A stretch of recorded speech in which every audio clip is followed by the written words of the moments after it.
அஸ்ஸலாமு அலைக்கும். Welcome to Nacha kitchen. எல்லோரும் எப்படி இருக்கீங்க? அல்ஹம்துலில்லாஹ் நாங்கள் ரொம்ப நல்லாயிருக்கோம்.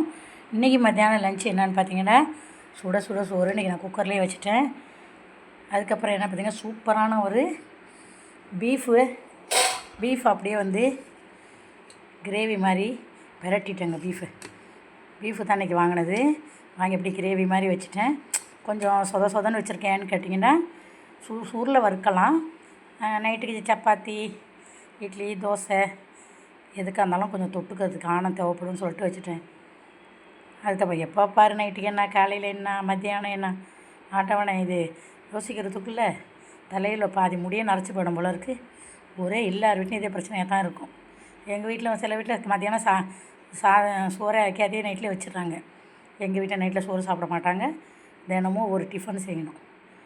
அதனால் பெரிய தலைவலியே வந்துடும். அதனால் கொஞ்சம் சொதன்னு வச்சு விட்டு அதை தொட்டு சப்பாத்திக்கு பார்த்து எதை போட்டு கொடுத்துடலாம்.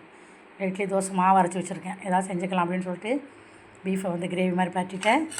அப்புறம் வந்து சூப்பராக மிளகெல்லாம் நல்லா தூக்கலாக போட்டு மிளகு ரசம் வச்சுட்டேன். அதுக்கப்புறம் வெண்டைக்காய் இருந்துச்சு. வெண்டைக்காய் வாங்கிட்டு வந்தேன் இன்றைக்கி, பிஞ்சு வெண்டைக்காய்ங்க சந்தையில். அதனால் வந்து இன்றைக்கி எங்கள் ஊரில் வார சந்தை போட்டிருக்காங்க. அதில் வெண்டைக்காய் வாங்கினேன். அதை அப்படியே வந்து பொரியல் மாதிரி பண்ணிட்டேன். இவ்வளோ தான் மத்தியானம் லஞ்சுக்கு செஞ்சுருக்கேன். நல்லாயிருக்கும். வெண்டைக்காய் பொரியல் நல்லாயிருக்கும். ஃப்ரைன்னு சொல்லலாம், பொரியல்னு சொல்லலாம். லைட்டாக எண்ணெய் ஊற்றி சின்ன வெங்காயம்லாம் கட் பண்ணி போட்டு செஞ்சுருக்கேன். நல்லாயிருக்கும். இந்த ரச சோத்துக்கு சூப்பராக இருக்கும். இவ்வளோ தான் எங்கள் வீட்டில் மத்தியானம் லஞ்சு செஞ்சுருக்கேங்க. வீடியோ நானே தாங்க எடுக்கிறேன். நிறைய பேர் எனக்கு சப்போர்ட் பண்ணுறாங்க. எல்லாருக்குமே ரொம்ப ரொம்ப தேங்க்ஸு. தொடர்ந்து சப்போர்ட் பண்ணுங்கள். இந்த வீடியோ பிடிச்சிருந்தால் லைக் பண்ணி, ஷேர் பண்ணி சப்போர்ட் பண்ணுங்கள். சப்ஸ்கிரைப் பண்ணுங்கள். அஸ்ஸலாமு அலைக்கும்.